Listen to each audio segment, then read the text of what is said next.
কেন লক্ষ্মণ পত্নী উর্মিলা 14 বছর ঘুমিয়েছিলেন? ত্রেতা যুগের সেই অভিশপ্ত দিন, যেদিন অযোধ্যার রাজসিংহাসনে শ্রীরামচন্দ্রের অভিষেক হওয়ার কথা ছিল, সেই দিনই কইকেয়ীর বরে রামচন্দ্রকে 14 বছরের জন্য বনবাসে যেতে হলো। সারা অযোধ্যা কান্নায় ভেঙে পড়ল। রামচন্দ্রের সাথে জানকী সীতাও বনবাসে যাওয়ার সিদ্ধান্ত নিলেন। কিন্তু মহাবীর লক্ষ্মণ, তিনি তার দাদাকে ছাড়া এক মুহূর্তও থাকতে পারেন না। লক্ষ্মণ স্থির করলেন তিনিও রাম ও সীতার সাথে বনে যাবেন। কিন্তু তার সদ্য বিবাহিতা পত্নী উর্মিলা, লক্ষ্মণ যখন উর্মিলার কক্ষে বিদায় নিতে এলেন, তখন তার বুক ফেটে যাচ্ছিল। তিনি দেখলেন উর্মিলা প্রস্তুত হয়ে দাঁড়িয়ে আছেন দাদাদের সেবা করতে যাওয়ার জন্য। উর্মিলা: নাথ, আপনি যেখানে আমিও সেখানে, আমাকেও সাথে নিয়ে চলুন। লক্ষ্মণ: দেবী উর্মিলা, বনের পথ অত্যন্ত কণ্টকাকীর্ণ, সেখানে রাম সীতার সেবা ও সুরক্ষার ভার আমার উপর। তুমি সাথে থাকলে আমার মনোযোগ বিঘ্নিত হতে পারে। তার চেয়ে তুমি অযোধ্যায় থেকে মায়েদের সেবা করো, এটিই হবে তোমার জন্য শ্রেষ্ঠ ধর্ম। উর্মিলা বুঝতে পারলেন তার স্বামী এক মহৎ উদ্দেশ্যে যাচ্ছেন। তিনি নিজের চোখের জল আড়াল করে লক্ষ্মণকে হাসি মুখে বিদায় দিলেন। কিন্তু এই বিচ্ছেদ যে কতটা দীর্ঘ হতে চলেছে তা তখন কেউ জানত না। বনের প্রথম রাত, রাম ও সীতা একটি গাছের নিচে তৃপ্তির ঘুমে মগ্ন, কিন্তু লক্ষ্মণ ধনুর্বাণ হাতে পাহারায় ব্যস্ত।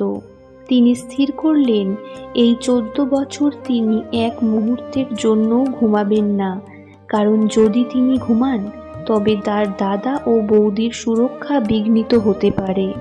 1 রাত, 2 রাত, এভাবে দিনের পর দিন লক্ষ্মণ না ঘুমিয়ে কাটাতে লাগলেন। হঠাৎ একদিন বনের অন্ধকারে এক জ্যোতির্ময় নারীর আবির্ভাব ঘটল। তিনি ছিলেন নিদ্রা দেবী। নিদ্রা দেবী: হে সুমিত্রা নন্দন লক্ষ্মণ, তুমি প্রকৃতির নিয়ম লঙ্ঘন করছো। ঘুম প্রতিটি প্রাণের জন্য অপরিহার্য। তুমি যদি না ঘুমাও তবে তোমার শরীর এই ধকল সহ্য করতে পারবে না।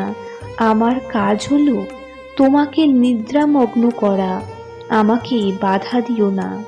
লক্ষ্মণ: হে দেবী, আমি আপনার চরণে প্রণাম জানাই, কিন্তু আমার ধর্ম আজ আমার ঘুমের চেয়ে বড়। আমি আমার বড় ভাই ও সীতা মাতার পাহারাদার। আমি যদি ঘুমাই তবে আমার কর্তব্য অবহেলিত হবে। আপনি কি আমাকে দয়া করতে পারেন না? নিদ্রা দেবী: প্রকৃতির নিয়ম অমোঘ। তোমাকে যদি না ঘুমাতে হয় তবে তোমার এই 14 বছরের ঘুম অন্য কাউকে গ্রহণ করতে হবে। তোমার হয়ে অন্য কেউ যদি 14 বছর ঘুমাতে রাজি থাকে তবেই তুমি জেগে থাকতে পারবে। এমন কেউ কি আছে? লক্ষ্মণের মনে তখন কেবল একজনের মুখ ভেসে উঠল, তার অর্ধাঙ্গিনী উর্মিলা। তিনি জানতেন উর্মিলার তিতিক্ষা ও ভালোবাসা অগাধ। লক্ষ্মণ: দেবী, আপনি অযোধ্যার রাজপ্রাসাদে যান, সেখানে আমার পত্নী উর্মিলা রয়েছেন। আপনি তাকে আমার এই অবস্থার কথা জানান। আমি নিশ্চিত সে আমার এই ভার বহন করবে। নিদ্রা দেবী সেই মুহূর্তেই অযোধ্যায় উর্মিলার কক্ষে উপস্থিত হলেন। তিনি দেখলেন উর্মিলা মাটিতে বসে স্বামীর মঙ্গলের জন্য প্রার্থনা করছেন। দেবী সব কথা উর্মিলাকে খুলে বললেন। নিদ্রা দেবী: মা উর্মিলা, তোমার স্বামী বনের মধ্যে জেগে থেকে রাম সীতার সেবা করতে চান, কিন্তু প্রকৃতির নিয়মে তার এই 14 বছরের ঘুম কাউকে তো নিতেই হবে। তুমি কি লক্ষ্মণের সেই নিদ্রা নিজের চোখে ধারণ করবে? উর্মিলা এক মুহূর্তও দেরি করলেন না। তার চোখে তখন অশ্রুর বদলে এক দৃঢ় সংকল্প। উর্মিলা: হে দেবী, এ তো আমার পরম সৌভাগ্য। আমার স্বামী যদি ত্যাগের এক দৃষ্টান্ত স্থাপন করতে পারেন, তবে আমি কেন পারবো না? আপনি আমাকে আমার নিজের 14 বছরের ঘুম এবং আমার স্বামীর 14 বছরের ঘুম, অর্থাৎ মোট 28 বছরের ঘুমের ভার দিন। আমি এই 14 বছর একটানা ঘুমাবো, যাতে আমার স্বামী নিরবচ্ছিন্নভাবে তার সেবা চালিয়ে যেতে পারেন। নিদ্রা দেবী উর্মিলার এই মহত্ব দেখে অভিভূত হলেন। তিনি বললেন, ধন্য তুমি উর্মিলা, তোমার এই ত্যাগের কথা রামায়ণের স্বর্ণাক্ষরে লেখা থাকবে। দেবী উর্মিলার চোখ স্পর্শ করলেন, আর সাথে সাথে রাজকুমারী উর্মিলা গভীর নিদ্রায় মগ্ন হলেন। অযোধ্যার রাজপ্রাসাদের এক নিভৃত কক্ষে উর্মিলা ঘুমিয়ে রইলেন।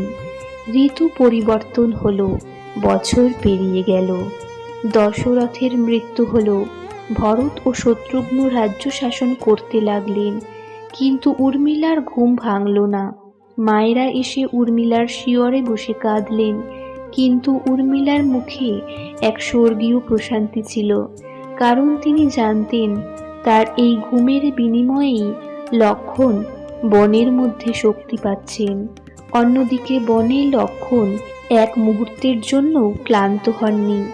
নিদ্রাদেবীর বরে তার ক্ষুধা, তৃষ্ণা আর ঘুম সব উবে গিয়েছিল। তিনি হয়ে উঠেছিলেন এক অতন্দ্র প্রহরী। লঙ্কার যুদ্ধে রাবণ পুত্র মেঘনাদ বা ইন্দ্রজিৎ ছিলেন অপরাজেয়। ব্রহ্মার বরে ইন্দ্রজিৎকে কেবল সেই ব্যক্তিই হত্যা করতে পারত যে গত 14 বছর এক মুহূর্তের জন্যও ঘুমায়নি। ইন্দ্রজিৎ ভেবেছিলেন এমন মানুষ পৃথিবীতে থাকা অসম্ভব, কিন্তু যখন লক্ষণ ইন্দ্রজিতের সামনে দাঁড়ালেন, তখন ইন্দ্রজিৎ অবাক হয়ে গেলেন। লক্ষণের তপবল আর ব্রহ্মচর্যের তেজ দেখে তিনি বুঝতে পারলেন এই বীর সাধারণ নন। 14 বছর না ঘুমানোর ফলে লক্ষণ যে দৈব শক্তি অর্জন করেছিলেন, সেই শক্তি দিয়েই তিনি অপরাজেয় ইন্দ্রজিৎকে বধ করেন। উর্মিলার সেই নিরবচ্ছিন্ন ঘুম না থাকলে লক্ষণের পক্ষে এই বিজয় সম্ভব হতো না। 14 বছর পূর্ণ হলো। শ্রীরামচন্দ্র সীতা দেবী ও লক্ষণকে নিয়ে অযোধ্যায় ফিরে এলেন। রামচন্দ্রের রাজ্যাভিষেক হলো। এবার লক্ষণ দৌড়ে গেলেন তার প্রিয়তমা উর্মিলার কক্ষের দিকে। নিদ্রা দেবী পূর্ব শর্ত অনুযায়ী লক্ষণের সামনে এসে দাঁড়ালেন। নিদ্রা দেবী, লক্ষণ, তোমার পরীক্ষা শেষ। এবার তোমার ঘুম তোমাকে ফিরিয়ে নিতে হবে। উর্মিলার ওপর থেকে নিদ্রার ভার তুলে নেওয়ার সময় এসেছে। লক্ষণ যখন উর্মিলার শিয়রে গিয়ে দাঁড়ালেন, তখন উর্মিলার চোখের পাতা কেঁপে উঠল। দীর্ঘ 14 বছরের পর উর্মিলা চোখ মেললেন।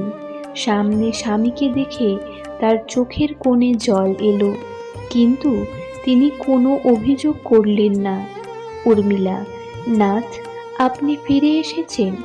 রাম সীতা কুশলে আছেন তো? লক্ষণ উর্মিলার হাত ধরে বললেন, উর্মিলা, পৃথিবী আমাকে বীর বলে জানবে, কিন্তু তোমার এই নিঃশব্দ ত্যাগ ছাড়া আমি কিছুই করতে পারতাম না। রামায়ণে আমার চেয়েও তোমার স্থান অনেক উঁচুতে। বন্ধুরা, উর্মিলার এই মহান ত্যাগের কাহিনী আপনাদের কেমন লাগলো কমেন্ট করে জানান। এমন আরও পৌরাণিক ও অজানা কাহিনী পেতে আমাদের চ্যানেলটি সাবস্ক্রাইব করুন। ধন্যবাদ।